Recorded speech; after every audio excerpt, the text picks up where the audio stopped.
You're listening to an Airwave Media Podcast. Hey, everyone. As a podcast listener myself, a few topics I enjoy are obviously art and history, but I also like true crime and really anything with a compelling story. The Art of Crime, hosted by Gavin Whitehead, is an incredible podcast that brings all of that together. Longtime listeners have no doubt noticed my love of modernism and my fascination with how World War II reshaped the art world. Today, I wanted to share an episode of The Art of Crime all about Otto Dix and the attempted assassination of Hitler. I don't want to spoil anything, but despite knowing how it all would end, I found myself on the edge of my seat as Gavin described the would-be assassin carefully chipping away at brick and mortar in the stone column, timing his hammer strikes to coincide with a passing train so as not to draw any unwanted attention. Now, I cannot do it justice, so I won't try, but Gavin was a theater historian who has written and directed for the stage. That theatrical experience shows as every episode of The Art of Crime has a compelling story. I hope you enjoy this episode from Season 2, and if you do, be sure to subscribe to The Art of Crime on your favorite podcast platform, as Season 3 will be coming soon. The saxophones blare, the bass drum thumps. It's somewhere in the 20s and we're somewhere in Germany, maybe Berlin or another major city. A group of musicians are entertaining a room full of swank ladies and gentlemen with a fashionable export from the American South, jazz. They're playing in a private salon by the looks of it. Directly in front of them, a man and a woman are dancing with each other. With a head of brown hair that ends in a widow's peak, he's dressed to the nines, sporting a black tux with a matching bow tie. Meanwhile, his partner, elegant and svelte, is wearing a shiny white silk dress with golden frays. Short, sleeveless, and nearly backless, the garment leaves little to the imagination. The couple lock eyes as their feet fly across the floor, his right hand nestled in the small of her back. Young, handsome, healthy, and well-off, they've got all just about anyone could ask for. At the same time, a dog is barking out on the street, a world away from the party indoors. A solitary fellow with two wooden peg legs clicks and clacks his way along cobblestones in a back alley, evidently a veteran given his shabby gray uniform. He catches sight of a sex worker, blonde and rouged, one of her legs bared all the way to her thigh. She sneers at the ex-serviceman as if to say, "Don't bother." She can tell just by looking at him that he can't afford her services. German painter Otto Dix created these scenes in his 1927-28 triptych, Metropolis. The first can be seen in the central panel, the latter on the left wing. Together, they juxtapose the lived experiences of the haves and the have-nots in post-war Germany, the carefree merrymaking of high society versus the lonesome poverty on the margins of society. It's a sobering study in inequality. Dix achieved fame in the 1920s, partly for confronting his audiences with the grim realities of modern life. Some of his most potent and controversial works variously reminded viewers of the international cataclysm that had rent apart Europe the previous decade, World War I. Dix was in a position to record the daily Armageddon of that conflict accurately. He had witnessed the wanton slaughter himself while fighting for the fatherland. It was Dix's unflinching portrayal of war and the toll it took on the human body that landed him on the blacklist in Nazi Germany. He knew he had run afoul of the National Socialists almost as soon as Hitler became chancellor in 1933, but Dix never could have imagined the bewildering and no less grave accusations the Nazis would make of him 6 years later in 1939. That year, police took him into custody to question him in connection with an assassination attempt that had come within whiskers of killing Hitler. Today, we'll hear the story of how the Great War haunted Germany, how Dix's depictions of that conflict came back to haunt him, and how a no-name carpenter devised an ingenious plot to assassinate the Führer. This is The Art of Crime, and I'm your host, Gavin Whitehead. Welcome to Episode 5 of Assassins, Ghosts of the Great War, Otto Dix.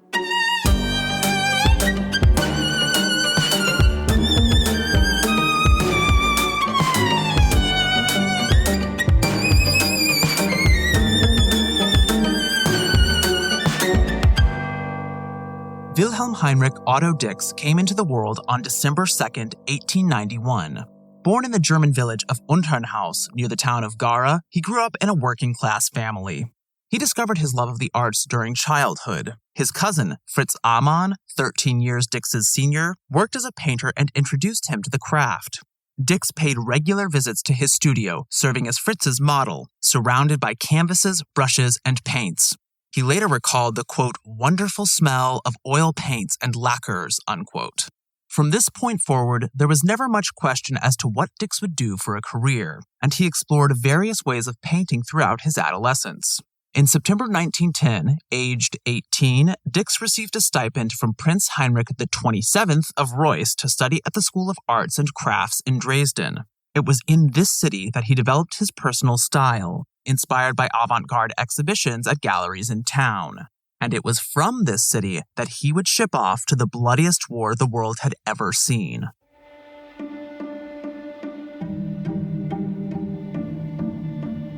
On August 4th, 1914, German soldiers marched into Belgium without a declaration of war, in violation of international law. 2 days later, Kaiser Wilhelm II portrayed the invading nation as the victim of unprovoked aggression and spurred his subjects to battle. Quote, "To the German people, in the midst of peace, the enemy attacks us. Forward! To arms! Every moment of wavering, every hesitation is a treason against the fatherland. The existence or destruction of our recreated empire is at stake. The very existence of German power and customs." Unquote. Dix answered the Kaiser's call to action, though not for reasons old Wilhelm had in mind. After getting drafted as a reservist in August 1914, Dix volunteered to fight straight away when he could have stayed off duty and out of harm's way until the military summoned him to the front line. Dix hadn't enlisted out of a jingoistic commitment to defending the fatherland. Like many other Germans in his generation, he hungered for adventure and held a firm yet nebulous belief that the conflict would change the world for the better. Who knew how, but time would tell. Like everybody else, Dix had no idea that he was signing up for years of pain, not least because an industrial-grade propaganda machine was reassuring soldiers as well as their families that the war would be over by Christmas time. In his 1920 book, Storm of Steel, veteran Ernst Junger described the excitement that coursed through him and many of his contemporaries as they left home for battle. Quote, "We had come from lecture halls, school desks, and factory workbenches, and over the brief weeks of training, we had bonded together into one large and enthusiastic group. Grown up in an age of security, we shared a yearning for danger, for the experience of the extraordinary. We were enraptured by war," unquote. After training, Dix was deployed to the Western Front, where he served as a machine gunner in France and Belgium. Later, he would fight briefly on the Eastern Front. We can easily envision his appearance in the early days of his military career, thanks to a 1924 self-portrait. "This is how I looked as a soldier." Dix stands in profile, uniformed and unshaven, carrying a gigantic machine gun in both hands, the barrel of the weapon drawn to his chest. Fastened to his belt are a couple of cylindrical hand grenades. He's already set foot within range of enemy fire, judging from a tear in his tunic and a dent in his helmet caused by a bullet. The fixity of his gaze and the frown on his face evoke an iron resolve, a readiness to confront the perils of battle. As art historian Paul Fox notes, however, the self-portrait may represent an idealized version of Dix as a soldier, conveying a stoicism that he strove to project even after war's end. For Fox, the artist might have titled the drawing, quote, "This is my facade as a veteran," unquote. It would take great courage to meet the history-making brutality of World War I with such self-possession. The modern world had industrialized warfare, engineering heavier weaponry that yielded greater fatalities.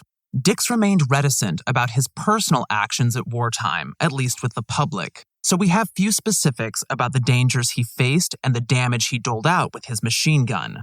However, he did record more generalized experiences of the bloodletting. In his diary, for instance, he listed the component miseries of war. Quote, "Lice, rats, barbed wire, fleas, shells, bombs, dugouts, corpses, blood, schnapps, mice, cats, gas, artillery, filth, bullets, mortars, steel. That's what war is. It's all the work of the devil, unquote. There was more to warfare than fighting, however. Because of the stop-and-start rhythm of the conflict, bursts of carnage gave way to periods of prolonged inaction and even boredom. When they weren't firing bullets and mustard gas, everyone had plenty of time on their hands. Wherever the call of duty took him, Dix brought a small yet rich collection of books, which included the Bible, Goethe's Faust, and Thus Spake Zarathustra by Nietzsche.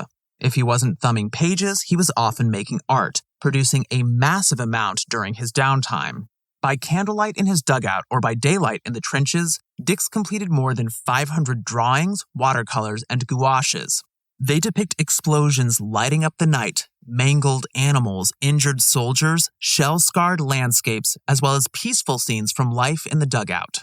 He wrote a lot as well. Between 1915 and 18, Dix mailed some 300 military postcards to his sweetheart back home, Helena Jakob, the daughter of a custodian at the School of Arts and Crafts in Dresden. She wrote back and sometimes enclosed books of her choosing for his perusal.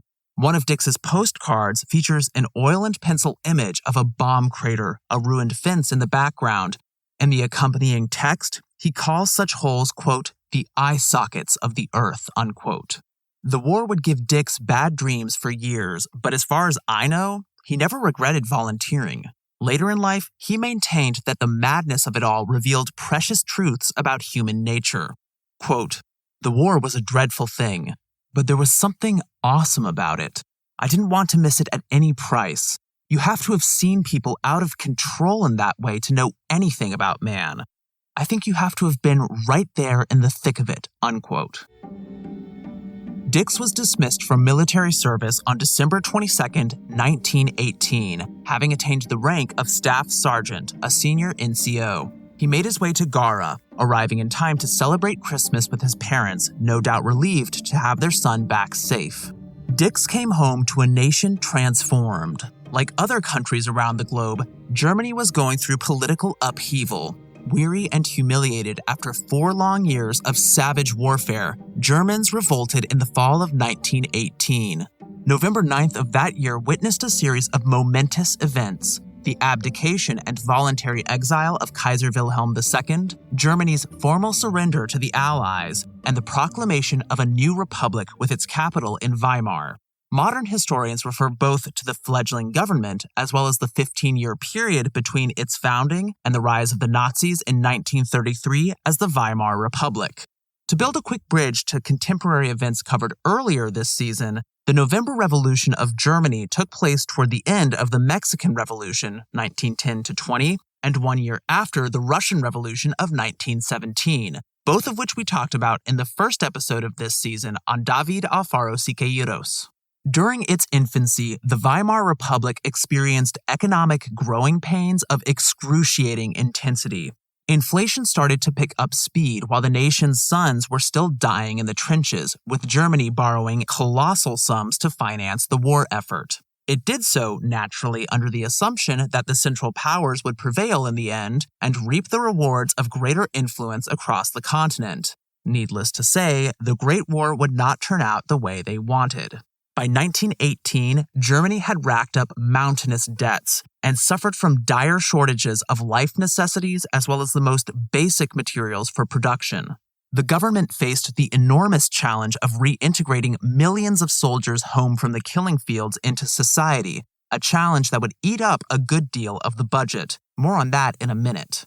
On top of it all, as stipulated by the Treaty of Versailles, Germany was saddled with reparations owed to the victors. Prices skyrocketed in the summer and fall of 1921, and blue and white-collar workers alike, from coal miners to accountants, took to the streets demanding higher wages. Without a viable alternative, the government responded by printing more currency and pouring it into the economy, which only exacerbated matters. Then, in the summer of 1922, inflation swelled to catastrophic proportions, resulting in hyperinflation that beggars the imagination. A loaf of bread could set you back more than 400 billion marks, and many households considered it more economical to burn money rather than spend it on kindling or coal. To keep pace with soaring prices, the Reichsbank issued bills with ever greater denominations. On November 2nd, 1923, it brought out a 100 trillion mark note. Hyperinflation placed large swaths of the German populace under strain. Families saw their savings rendered worthless overnight. The jobless occupied municipal offices and queued up outside soup kitchens. Absent other means of nourishing themselves, swarms of city dwellers flocked to the countryside and plundered potatoes and chickens from farms. Wildcat strikes broke out in all manner of industries, and crowds fought with police in the streets. Though perpetually strapped for cash, Dix squeaked by throughout this period. In 1919, he relocated from Gera to Dresden to study further at the Hochschule für Bildende Künste. Over the next few years, he would make a name for himself as a painter and eke out a living in that profession. Dix stood out from other artists partly by taking up uncomfortable subject matter. For example, he called attention to a demographic ostensibly hard hit by the economic meltdown: disabled ex-soldiers. Within a year or two of the Great War's end, handicapped paupers in military uniform had become a common sight on the streets of Germany's urban centers. They multiplied, quote, like mushrooms after a warm rain, unquote, according to one commentator. Dix underscores the degradation of disabled ex-servicemen in one of his best-known paintings, Prague Street, completed in 1920 and currently held by the Staatsgalerie in Stuttgart, Germany.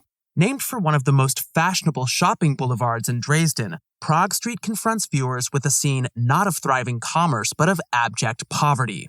Two veterans are panhandling in front of as many shop windows, one of the men seated and the other one supine. The first wears a pair of darkened glasses, presumably war-blinded. Two wooden peg legs protrude from his trousers, while a wooden prosthesis with a claw at the end of it sticks out of his left sleeve. The second has likewise lost his legs. He appears to be attached at the waist to a small trolley.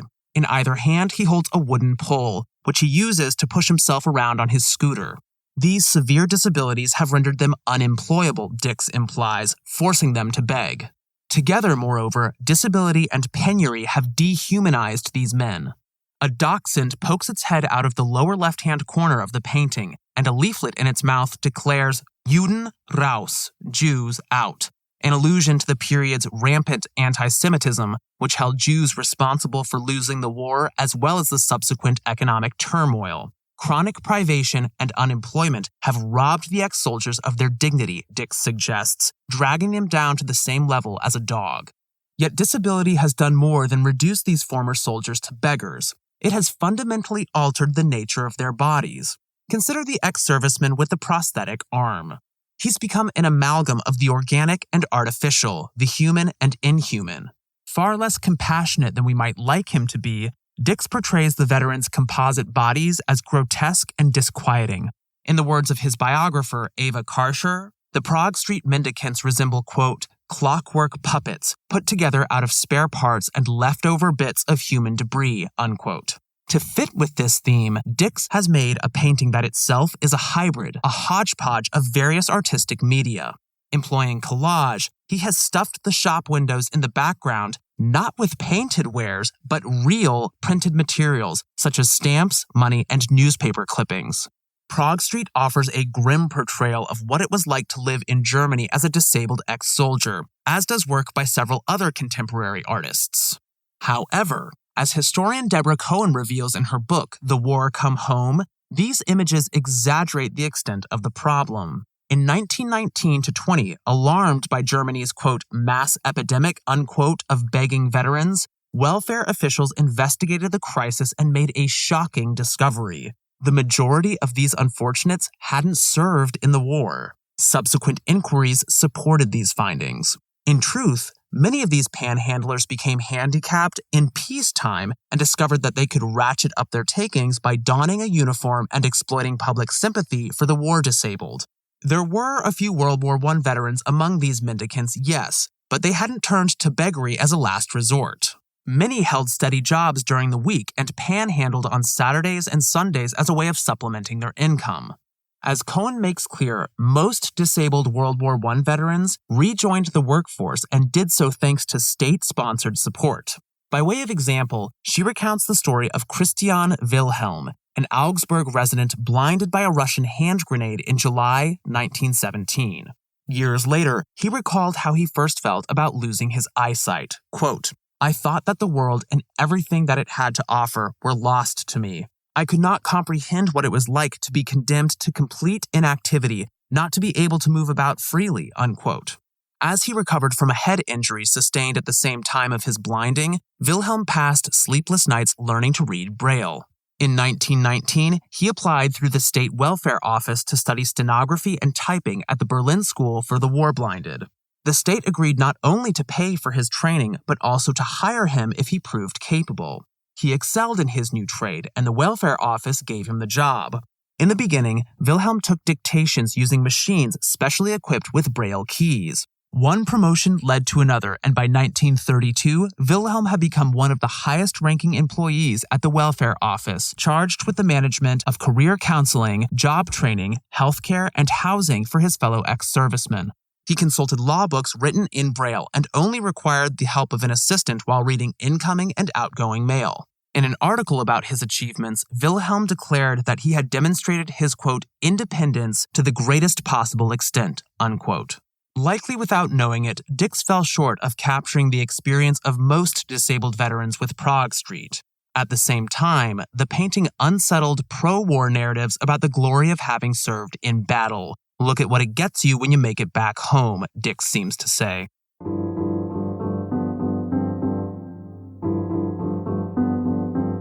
As severe as Germany's financial troubles became, there was a flip side to Weimar distress. Indeed, while the mark nosedived in value, pleasure seekers reveled with blissful abandon, eager to forget the anxiety of wartime.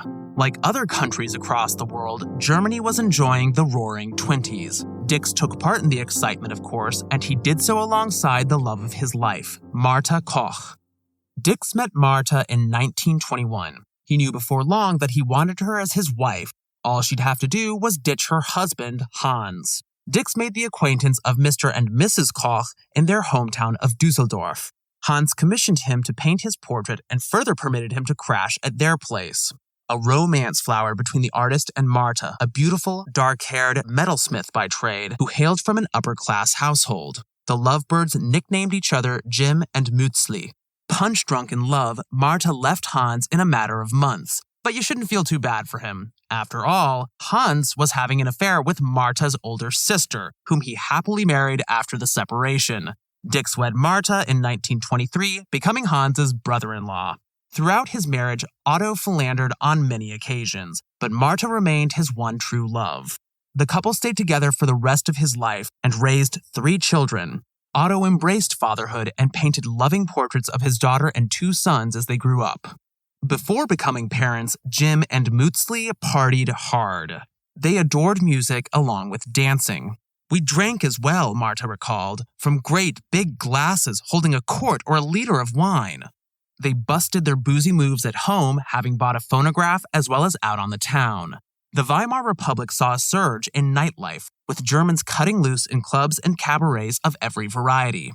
By all accounts, Otto in particular could tear up a dance floor. He had a special talent for the shimmy, another phenomenon that had crossed the Atlantic from the United States. While dancing the shimmy, you rolled your shoulders backward and forward in alternating patterns, while keeping the rest of your upper body stationary. These movements were meant to simulate a trance state that Haitian voodoo practitioners entered during sacred ceremonies.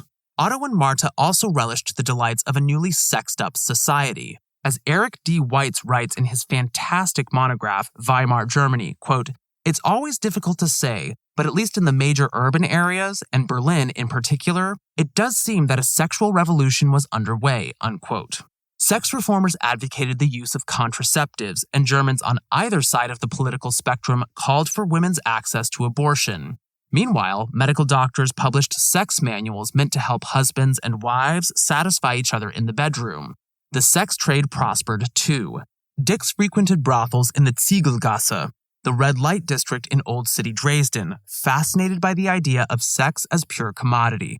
Sex assumed a new prominence in mass entertainment as well. Scantily clad, high-kicking line dancers such as the Tiller Girls became a crowd-pleasing attraction on the cabaret stage. More risque diversions were also on offer. In June 1925, the Dixes took in one of them at a Dusseldorf venue called the Kabarett Jungmühle. There, they feasted their eyes on the voluptuous Anita Berber, the expressionistic dancer hailed as the goddess of the night and celebrated for a piece titled The Dance of Vice, Horror, and Ecstasy. Berber had gained notoriety in Berlin, reportedly downing a bottle of cognac before taking the stage, dancing in the nude, and presenting choreography about taboo subjects such as suicide and drug use. Her personal life fascinated as much as her dance routines, stuffed as it was with bisexual dalliances and hardcore narcotics. Dix was so poleaxed by Berber's performance in Dusseldorf, he followed her to Wiesbaden to watch her again. Then, after befriending her, he immortalized her image in one of his most acclaimed portraits, the dancer attired in a high-necked dress of smoldering vermilion that accentuates her body's every curve. Berber, unfortunately, was all too mortal. 3 years later, in 1928, aged 29, she succumbed to tuberculosis. She and Dix had stayed in contact, and he rushed to Berlin to see her one last time before she died. Dix harbored a morbid fascination with the darker side of sex, its ties to violent crime in particular. Between 1920 and 1922, the artist dreamed up one depiction after another of sexual assault and homicide, many of them inspired by crime scene photography he came across in a book entitled The Sexual Criminal by Erich Wolfmann. Dix shared more than one of these nauseating creations with Marta and expected her to like them. In July 1922, 6 months into going steady with her, he painted a watercolor and gave it to her as a birthday present with the inscription, Mutzli zum Geburtstag, to Mutzli for her birthday. It's not exactly Hallmark material. Titled Scene 2, Murder, the watercolor shows a naked woman lying on the floor of a dingy room, in a puddle of her own blood, her body wrapped in a rumpled bedsheet. In many relationships, the giving of such a gift would segue straight to a breakup. Yet Otto and Marta were supremely well matched and odder than most couples. She appears to have shared or at least tolerated her partner's more macabre sensibilities. Later in life, Marta spoke to an interviewer about another of Otto's paintings, Sex Murder. We weren't squeamish, she recalls in the interview. For example, we had the sex murder in our apartment. When friends came for dinner, some lost their appetite. It's unclear which picture she's referring to, since Dix appears to have done more than one with that title. However, Dix's biographer, Philip Gutbrot, describes one of these paintings, and it does sound pretty stomach-turning. I'll spare you the details, but suffice to say it involves dismemberment. Creepier still, the artist has painted himself into the crime scene. According to Gutbrot, the killer leers at the viewer, brandishing the knife that cut down his victim, and Dix conceived the cold-blooded murderer in his own image. Bizarre as they are, these works exhibit certain traits that would cement Dix's place in art history. He's gone down as a frontrunner of the movement known as Die Neue Sachlichkeit, usually translated as New Objectivity, which emerged in the 1920s and faded after Hitler came to power in 1933. In response to the trippy fever dreams of earlier expressionist art, painters associated with New Objectivity depicted reality with brutal candor, often spotlighting the sordid and shocking. According to Gutbrot, Dix painted pictures like Sex Murder, quote, without judgment or commentary, unquote, and because he considered them, quote, truths worth depicting, unquote. The biographer adds, if these works had any intention, part of it was to, quote, shed light on the nature of human urges, unquote, even at their most, quote, violently pathological, unquote. By including an avatar of himself in Sex Murder, Dix even contemplates his own potential to commit violent crime. As an aside, I see a number of parallels between Dix and his older contemporary, British painter Walter Sickert. If you haven't already, I recommend that you listen to our episode on Sickert in Season 1 of The Art of Crime.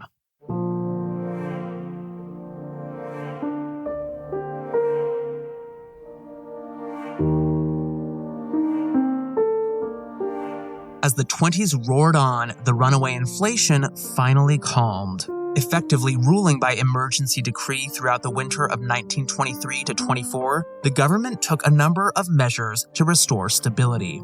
On November 15, 1923, it introduced a new currency, the Rentenmark, backed by Germany's industrial and agricultural sectors and issued by a new bank, the Rentenbank. The establishment of the Rentenmark had the desired effect. almost immediately halting inflation.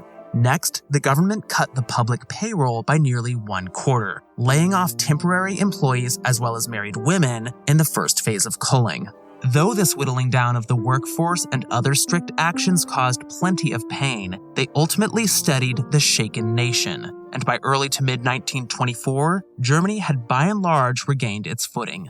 Dix's career brightened soon thereafter. In 1927, he was offered a professorship at the Academy of Art in Dresden, an acknowledgement of his stature in the art world, which he accepted. The new position would not only allow him to impart his wisdom to future generations of German painters, but also guarantee a paycheck as he pursued his own art.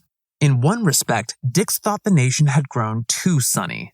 At any rate, he felt compelled to remind the public of the hell he and millions of other young soldiers had endured just over a decade earlier.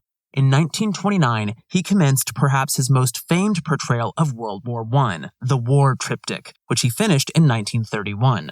Dix took issue with a romanticized attitude toward the Great War and the men who fought it that had recently become commonplace. Quote, a notion of heroism which, in the trenches, had long since been rejected as an absurdity, unquote. The painter added, quote, people were already beginning to forget the terrible suffering that the war had inflicted, unquote. His triptych served as a harrowing memento, evoking a cyclical pattern of near-apocalyptic bloodshed.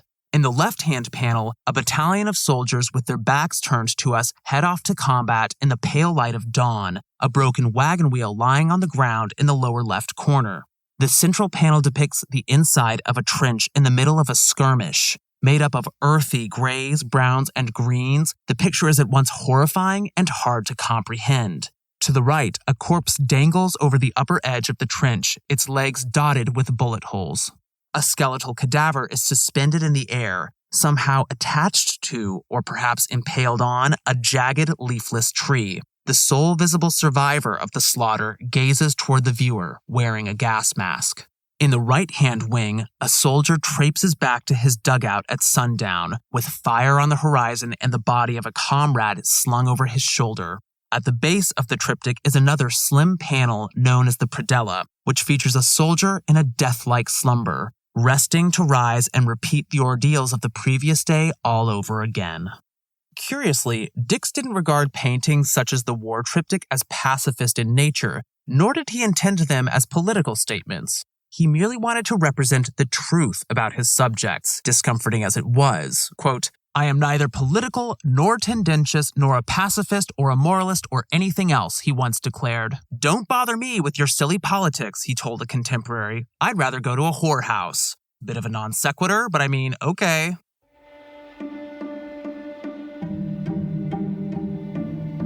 Germany's recovery proved short-lived. In 1929, the economy imploded with the onset of the Great Depression. 4 years later, in 1933, Hitler was elected Chancellor of Germany. He and the Nazi Party had gathered support partly by tapping into widespread anger over the economic earthquakes that had rocked the country in the early 20s and 30s. Hitler's ascent brought about Dix's downfall. As Nazi ideology permeated society, eventually dominating it, the party clamped down on artists and intellectuals whose work ran counter to its core values. Just months after the start of Hitler's chancellery, Dix was summarily dismissed from the Dresden Academy of Art. In 1934, he was banned from exhibiting altogether.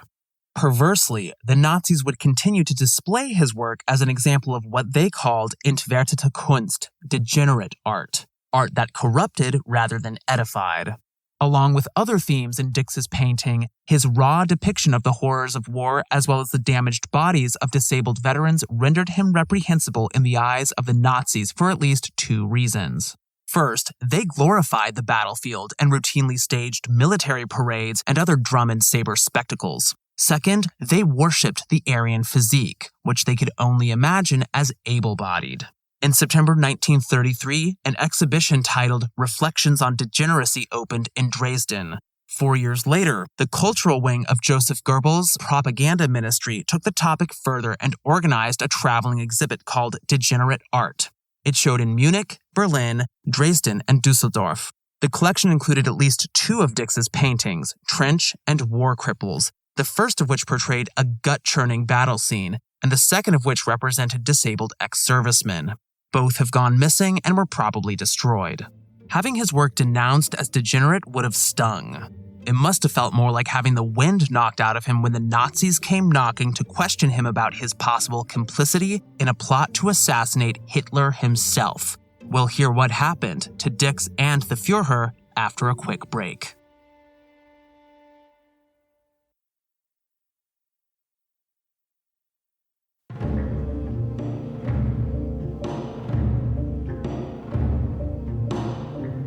Georg Elser was good with his hands.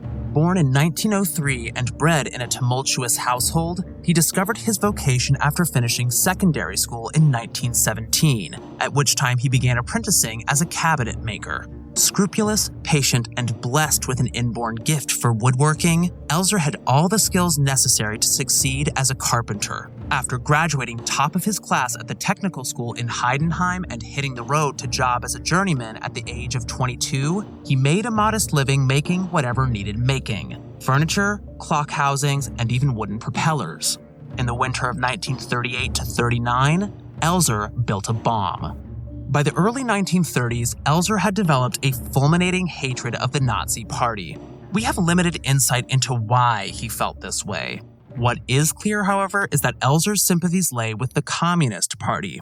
After the onset of the economic catastrophe in 1929, customers had dwindled, forcing him to move back in with his parents, and the carpenter deemed the Communists the most likely political organization to improve working conditions for laborers and craftsmen such as himself. Elser showed little interest in making others see politics the way he did, though he remained steadfast in his disgust at the Nazis. During radio broadcasts of Hitler's speeches, he would simply leave the room. In May 1938, he attended a Nazi parade in his hometown of Königsbronn, as had many of its other inhabitants. When parade goers thrust their arms in the air in a Hitler salute, Elser did no such thing. A colleague suggested that it would be prudent to go along with it, whereupon Elser replied bitingly, "You can kiss my ass." He spun around on his heels and started whistling to himself. It's unclear how Elser went from surly nonconformist to bomb-making assassin. As he revealed later, however, he made it his mission to kill Hitler in the late fall of 1938. Around this time, historian Roger Morehouse notes, Germany had come just short of declaring war on Czechoslovakia, so perhaps the fear of future armed conflict and its ineluctable miseries motivated him. Quite apart from Hitler's expansionist ambitions, Elser's personal life was in disarray. After years of struggle, his father's business had folded, splintering the family. Georg had scant prospects in romance. He was infatuated with a married woman and paying support to another for a child he never wanted. When life at home grew unendurable, he severed ties with his parents, hoping to eke out a living as a freelance woodworker again. As soon became plain, however, wages had fallen so low that it was next to impossible to make ends meet in carpentry. As Morehouse puts it, quote, "By 1938, he simply had nothing left to lose," unquote. In the beginning, Elser had no earthly idea about how to fell the Führer. Soon enough, he hatched a plan. In November 1938, he caught a train to Munich and hit upon the location where he would essay his assassination. A beer hall known as the Bürgerbräukeller, an almost sacred space within Nazism. One of the largest of its kind in the Bavarian capital, it stood on the east side of the river Isar, which cut the city in half. The Bürgerbräukeller housed a cavernous function room with high ceilings, elegant chandeliers, and a wide balcony on one side.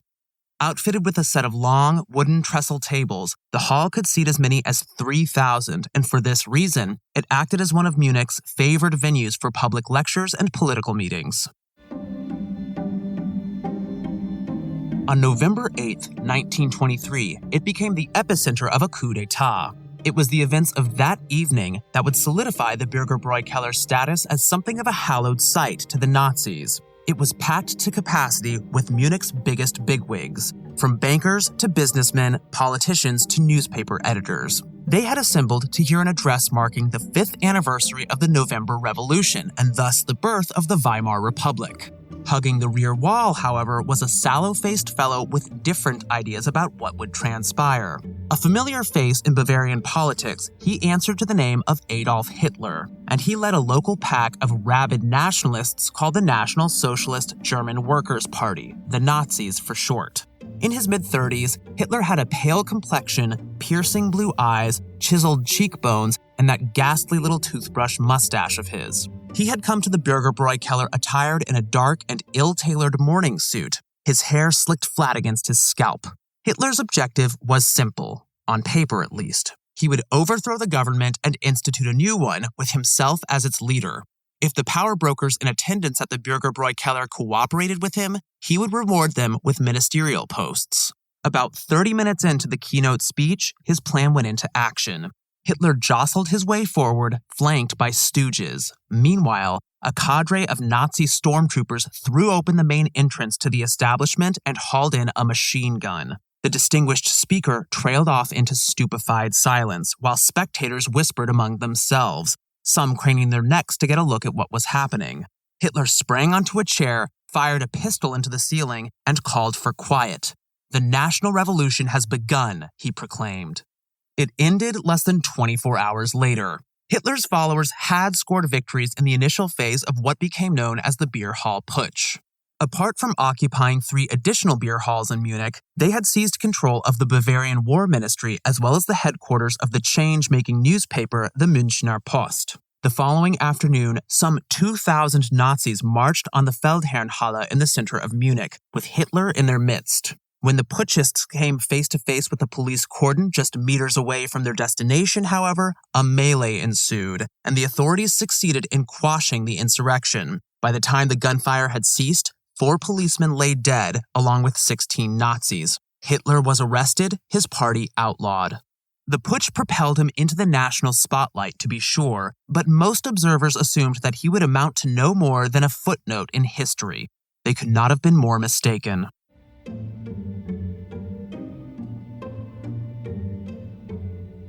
After the Nazi seizure of power, the Beer Hall Putsch became a highlight on the political calendar, commemorated each year on November 8th. Hitler himself delivered an oration at the Bürgerbräu Keller, the customary curtain raiser of the festivities. After Hitler's speech in 1938, Georg Elser went to the beer hall pretending to be a patron and sized up the premises, noting the presence of high-ranking Nazis who had lingered in the beer cellar. Apart from their bodyguards, there was precious little in the way of security.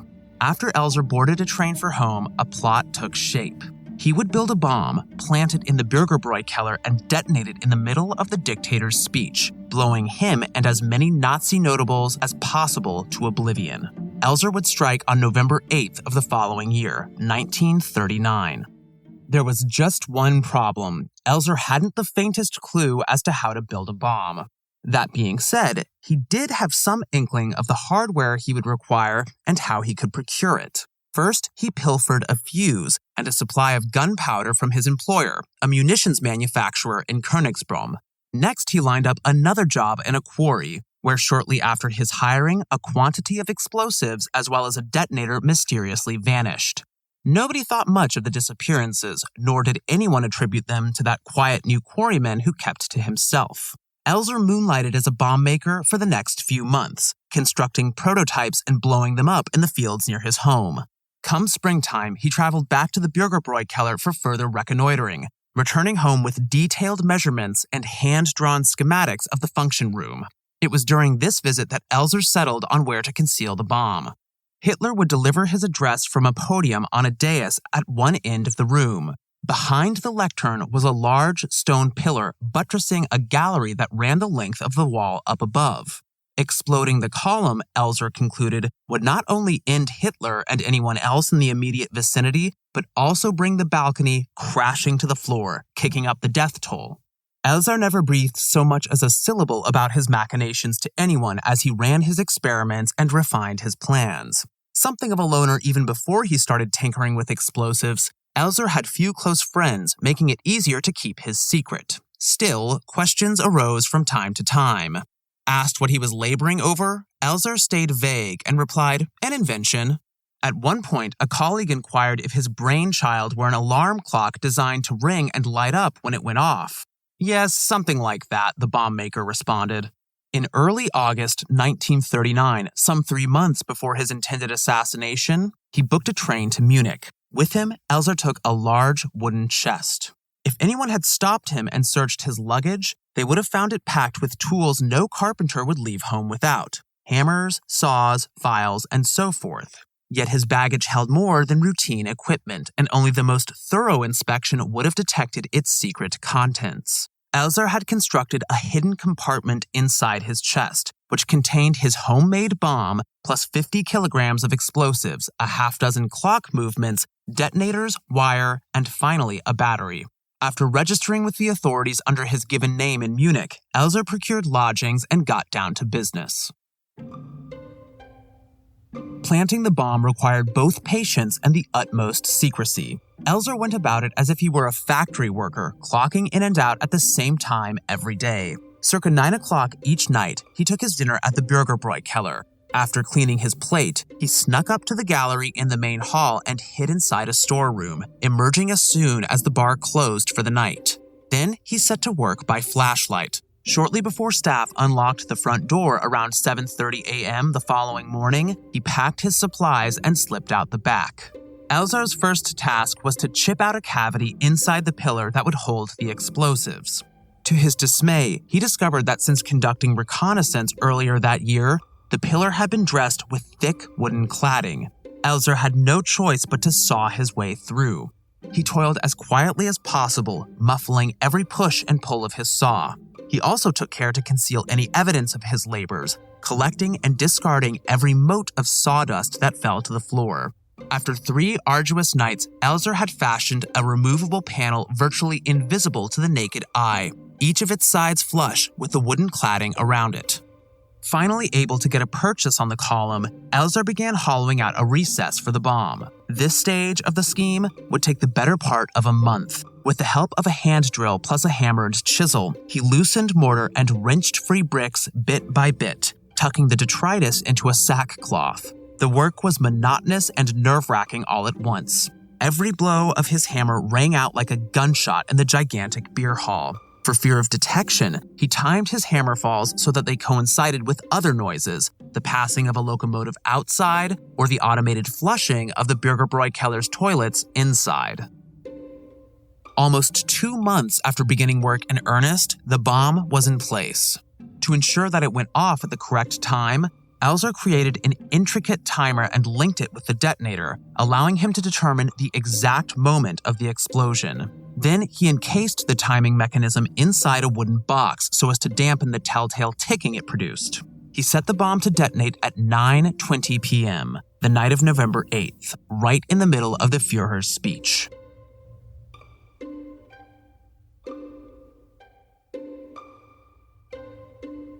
It was the afternoon of November 8th, and Hitler had hardly a minute to spare. 2 months earlier, German soldiers had invaded Poland and taken over. Alarmed yet unwilling to meet force with force, Britain and France had launched what was known as the Phony War, dropping leaflets rather than bombs on German cities and beseeching the aggressor to call back its troops. Meanwhile, Hitler and his generals were devising a Western offensive.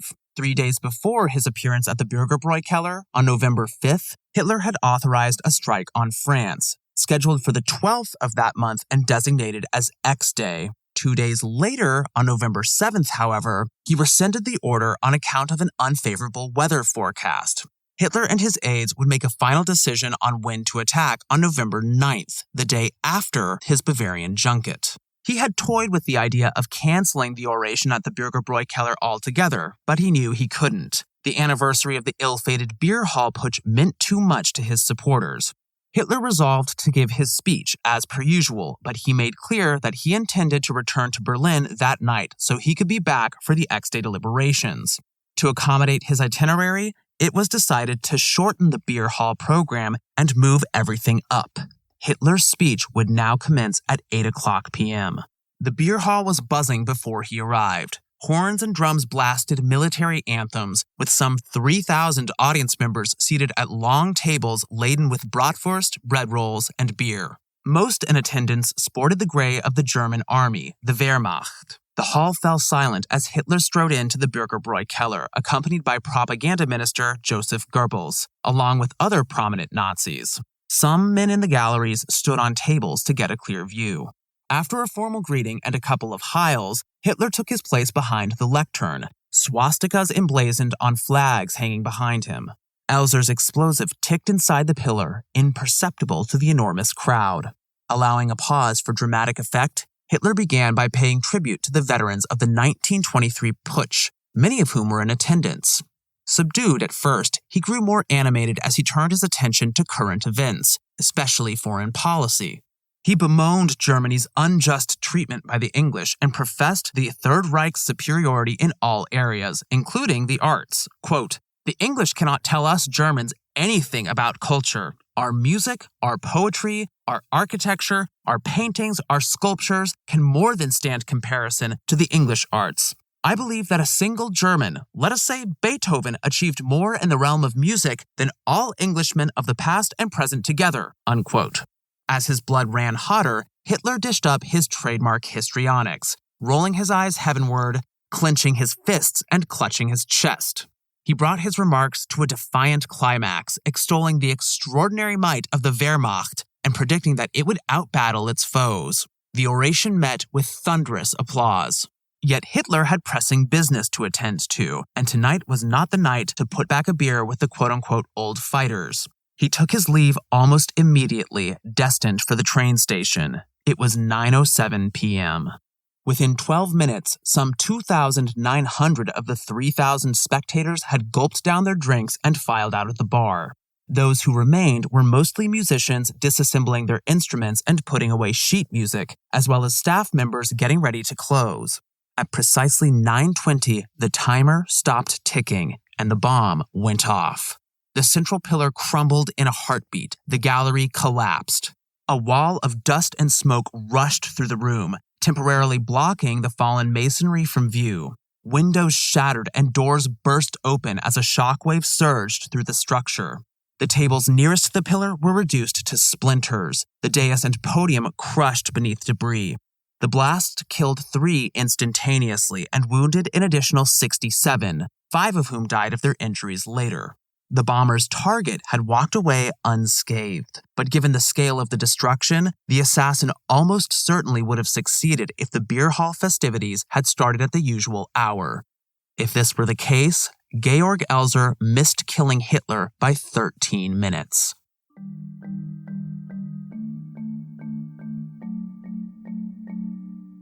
Elzer was arrested before most Germans even knew about the bombing.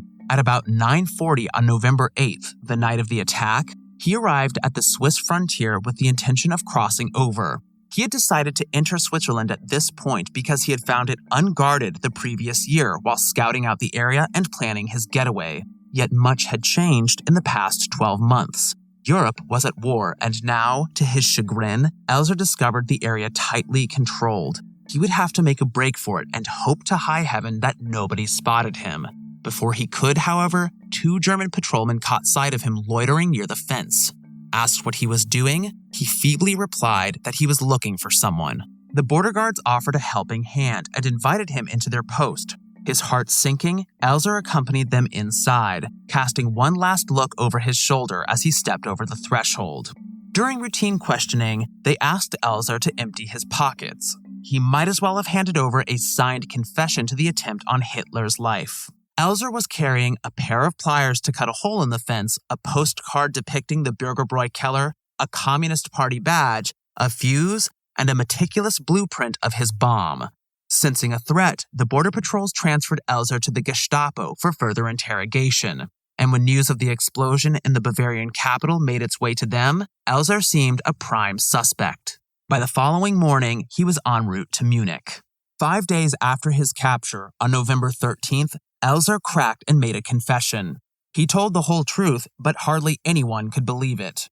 It was unthinkable that he had acted alone, as he maintained. Hitler certainly wasn't buying it. Presented with a report identifying Elzer as the lone attacker, he demanded, which idiot conducted this investigation? Elzer hadn't given them the entire story, the Nazis concluded, and they would spare no torment in dragging it out of him. Heinrich Himmler, director of the SS and one of the most influential men in Nazi Germany, took part in the torture.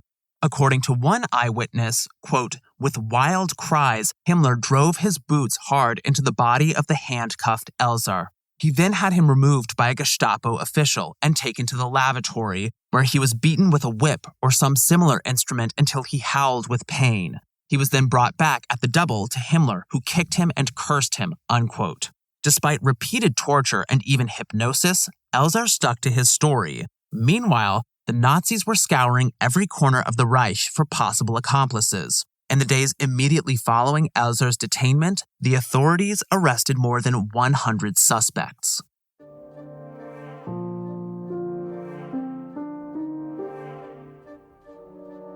Otto Dix was one of them. Unfortunately, every chapter of this saga is murky at best. Researchers have offered vague and at times conflicting accounts of what went down. The ambiguity starts with the motive for hauling Dix in for questioning. In her biography of the painter, Eva Karcher asserts that the Nazis arrested him, as well as a friend of his, the noted industrialist Friedrich Biener, for their alleged complicity in the Bürgerbräu bombing. In Karcher's telling, the Nazis targeted Dix because of his membership from 1927 to 33 in the Hirschen Club, the Stag Club in Dresden. Founded by Biener, the Stag Club brought together prominent artists and thinkers for discussion and socializing. Sounds pretty chill if you ask me, but according to Karcher, the Nazis viewed this organization with suspicion. She never specifies why, nor does she cite a source for this claim. Whatever the reasoning behind Dix's detainment, it can't have helped that the Nazis had blacklisted him years earlier, dismissing him from his professorship and exhibiting his painting as degenerate. In Karcher's account, the Gestapo held Dix in prison for 2 weeks. Other sources put it closer to 1. According to Karcher, Dix went free thanks to the testimony of fellow World War I veterans, who stressed his stand-up military record. If indeed this happened, it may have encouraged the Gestapo to release him as recompense for his service, or they may have deemed it unlikely that an honorable ex-soldier would betray the fatherland by attacking its head. According to an alternative version of events, however, another concerned citizen intervened on Dix's behalf. No less sketchy than Karcher's explanation, though far more thrilling, this one credits a woman by the name of Käthe Koenig with the painter's salvation.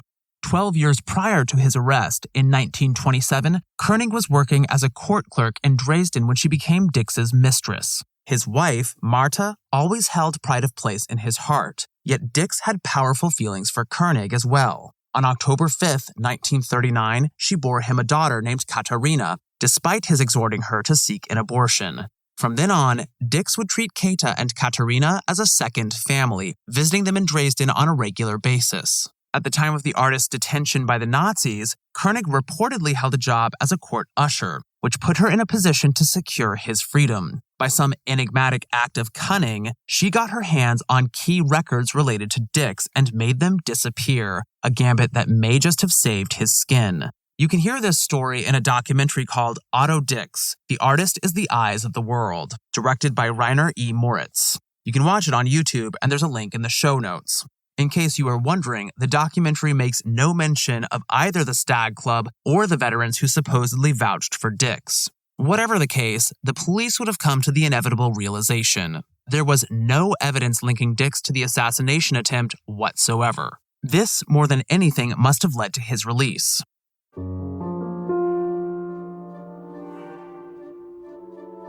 Elzar, by contrast, would never taste freedom again.